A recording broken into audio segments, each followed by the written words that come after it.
और ये हर गार्जियन की जिम्मेदारी है कि वो अपने बच्चे की स्वाभाविक रुचि को पहचाने और उसके इंटरेस्ट के फील्ड में ही उसे आगे बढ़ाए, क्योंकि हर बच्चा डॉक्टर, इंजीनियर या आईएएस बनने के लिए पैदा नहीं हुआ। कुछ बच्चे अक्षय, अरिजीत और कोहली बनने के लिए भी पैदा हुए हैं।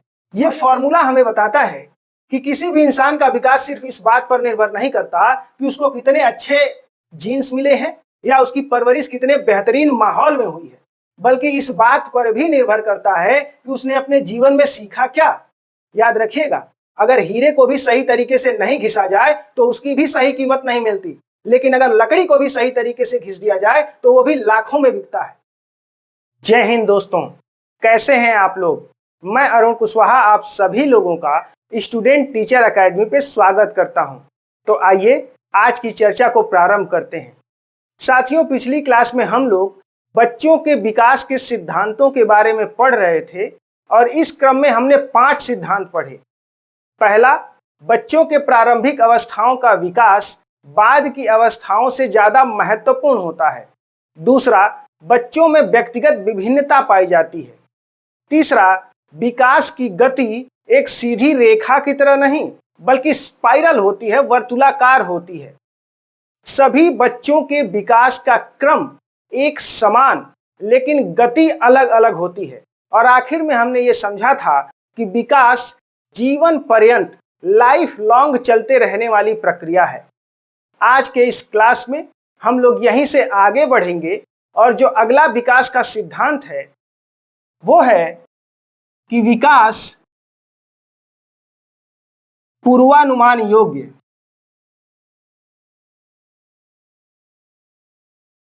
होता है, यानी कि development is predictable.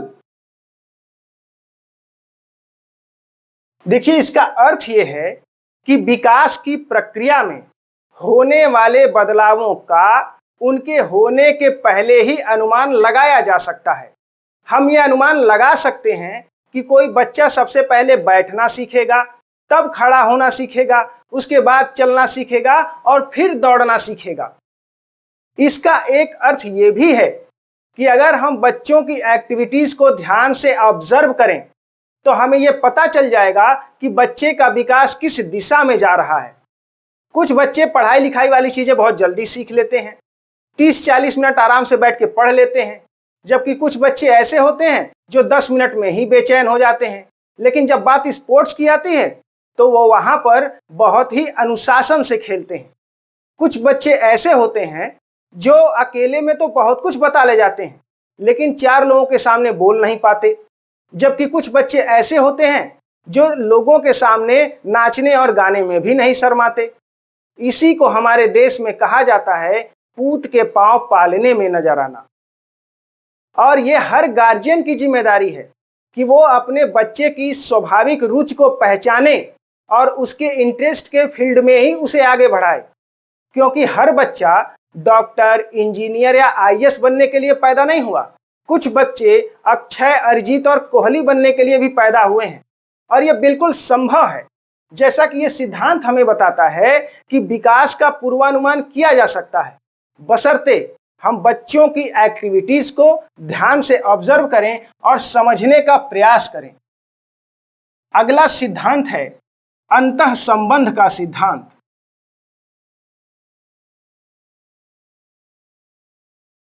Principle of inter relation. देखिए, मानव विकास के जो चारों मुख्य पक्ष हैं, शारीरिक, बौद्धिक, सामाजिक और भावनात्मक, ये आपस में अंतः संबंधित होते हैं, एक दूसरे से जुड़े होते हैं। अगर हमारा शरीर प्रभावित होगा तो उसका फर्क हमारे दिमाग और भावनाओं पर भी पड़ेगा। अगर हम इमोशनली प्रभावित होंगे तो उसका फर्क हमारे शरीर और दिमाग पर भी पड़ेगा।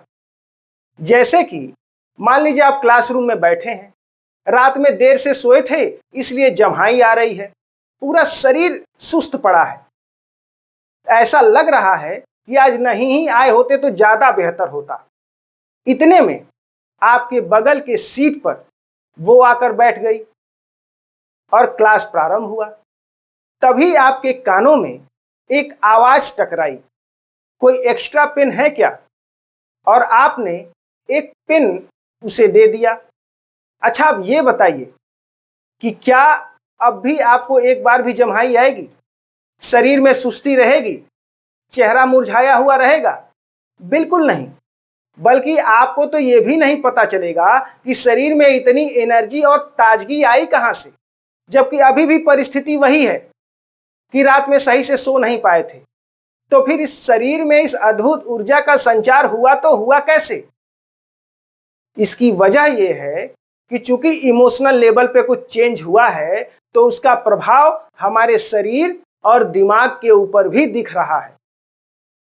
इसका ये सिद्धांत हमें यही बताता है कि हमारा शरीर, दिमाग और भावनाएं आपस में जुड़े होते हैं, और अगर एक प्रभावित होता है तो उसका फर्क दूसरों के ऊपर भी दिखाई देता है। इसी को प्रिंसिपल ऑफ इंटर रिलेशन कहते हैं। अगला है एकीकरण का सिद्धांत।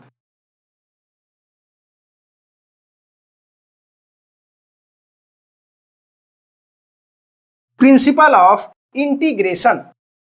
देखिए, अभी हमने ये समझा कि मानव विकास के जो चारों मुख्य प्रकार हैं वो आपस में जुड़े हुए होते हैं। इस सिद्धांत का आशय ये है कि मानव विकास के ये जो चारों मुख्य प्रकार हैं, जब मिलकर एक टीम के रूप में काम करते हैं तो उसी को एकीकरण का सिद्धांत कहते हैं।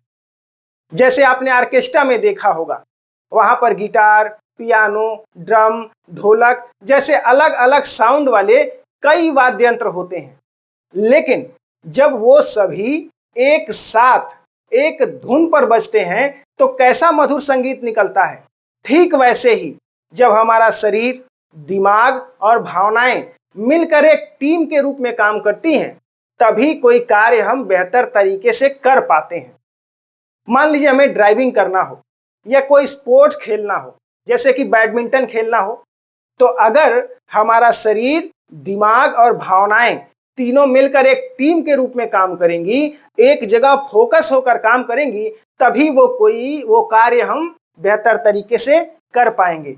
तो इस एकीकरण के सिद्धांत का आशय ये है कि जब हमारा शरीर, दिमाग और इमोशन एक टीम की तरह से मिलकर कार्य करें, एक जगह पर फोकस होकर कार्य करें, तो वो कार्य हम बेहतर तरीके से कर पाएंगे। अगला सिद्धांत है विकास की दिशा का सिद्धांत। Principle of developmental direction. देखिए, विकास की प्रक्रिया में ऐसा नहीं होता कि विकास मनमाने रूप से किसी भी दिशा में हो जाएगा, बल्कि विकास की दिशा निश्चित होती है। और ये विकास की दिशाएं दो ही हैं। पहला है सिफेलोकॉर्डल।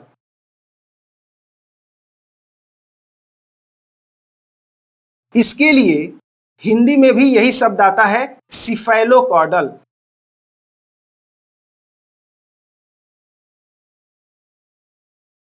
और दूसरा है प्रॉक्सिमोडिस्टल।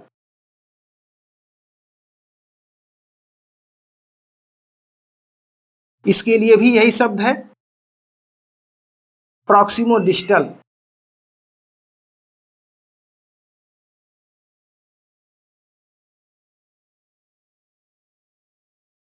इस सिफेलोकॉर्डल को सिरोपादमुखी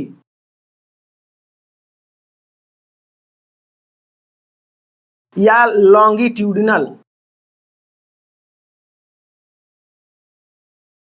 यानी लंबवत भी कहते हैं। देखिए, इसका आशय यह है कि बच्चों के विकास की दिशा सिर से पैरों की तरफ होती है, यानी कि हेड टू टो, यानी कि सिर से पैरों की ओर होती है।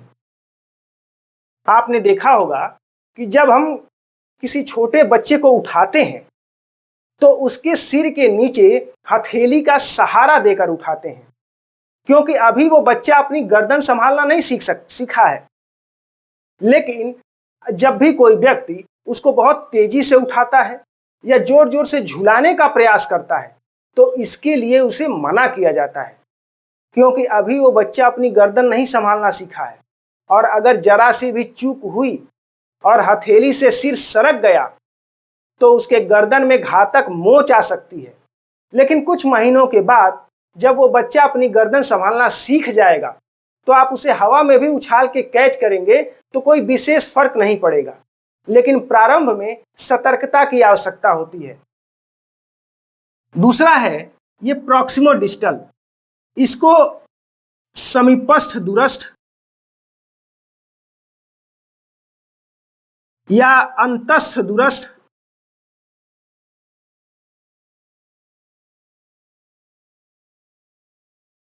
यानी नियर टू फार या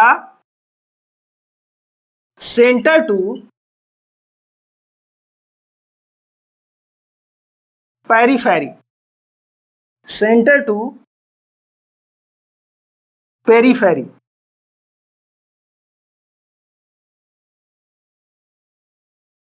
यानी कि केंद्र से सीमाओं की ओर।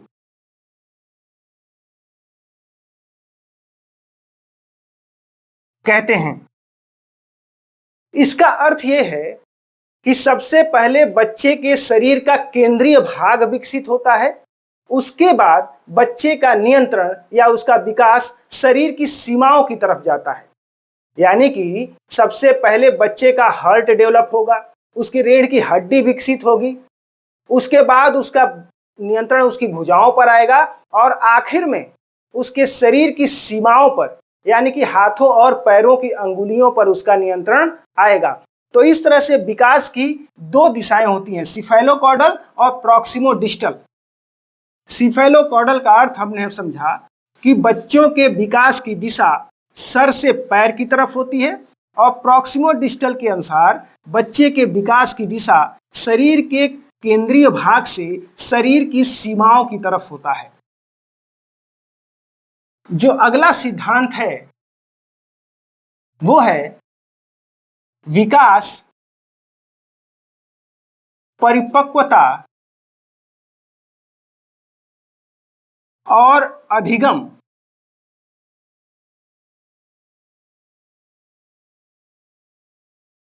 का उत्पाद है।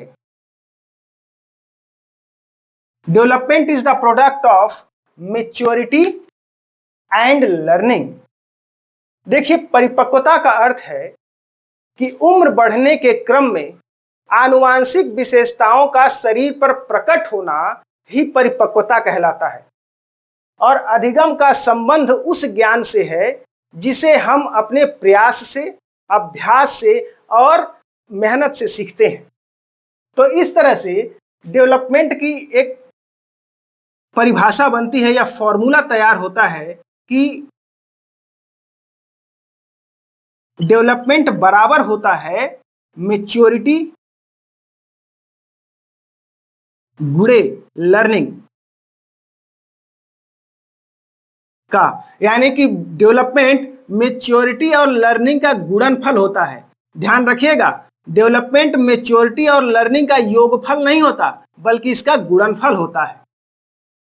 यह फॉर्मूला हमें बताता है कि किसी भी इंसान का विकास सिर्फ इस बात पर निर्भर नहीं करता कि उसको कितने अच्छे जीन्स मिले हैं या उसकी परवरिश कितने बेहतरीन माहौल में हुई है, बल्कि इस बात पर भी निर्भर करता है कि उसने अपने जीवन में सीखा क्या। याद रखिएगा, अगर हीरे को भी सही तरीके से नहीं घिसा जाए तो उसकी भी सही कीमत नहीं मिलती, लेकिन अगर लकड़ी को भी सही तरीके से घिस दिया जाए तो वो भी लाखों में बिकता है। ये मैच्योरिटी तो 20 वर्ष की आसपास बच्चे में आ ही जाएगी, लेकिन उसके बाद का डेवलपमेंट इस बात पर निर्भर करेगा कि उसने अपने जीवन में क्या सीखा। जिस बच्चे की लर्निंग जितनी बेहतर होगी उसका डेवलपमेंट भी उतना बेहतर होगा, क्योंकि बच्चे का डेवलपमेंट उसकी मैच्योरिटी और लर्निंग का गुणनफल होता है। इसीलिए कहा जाता है कि बच्चे का जो विकास होता है वो उसकी परिपक्वता और अधिगम का प्रोडक्ट होता है। तो आज के लिए बस यहीं तक। ये बच्चों के विकास के सिद्धांत थे। अगली क्लास में हम लोग हेरिडिटी यानी आनुवंशिकता के बारे में पढ़ेंगे। तो अगर ये वीडियो आपको पसंद आया तो इसे लाइक करके चैनल को सब्सक्राइब करिए और बेल आइकॉन प्रेस करके इसे शेयर कर दीजिए किसी ऐसे व्यक्ति के पास जिसके लिए यह वीडियो लाभकारी हो सके। तो आज के लिए बस यहीं तक, मिलते हैं अगली क्लास में, तब तक के लिए जय हिंद।